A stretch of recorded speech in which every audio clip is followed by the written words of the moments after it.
Dacă vă spun că o să-i placă. Și dacă nu are niciun motiv? Dar ce? Femeile au nevoie de motiv. El este lordul cardinal, e fratele ducelui.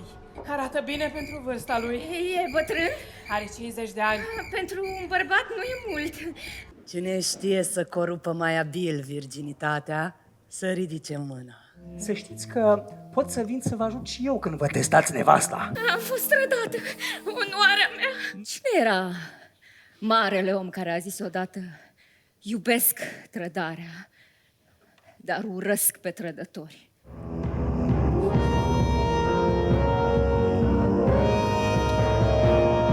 Familie mai unită ca asta n-ai să găsești. Cine se însoară cu ea, se însoară și cu închisul. Dar o să le pun la amândoi inelul în deget? De azi voi crede că femeile au suflet. E fiul dumitale, doamnă. Da? Nu l-ați văzut până acum? Nu? With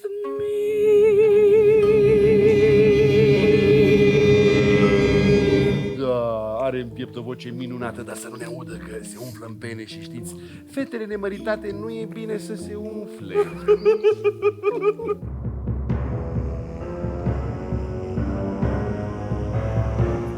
Biet om, prea bun și încrezător cu femeile.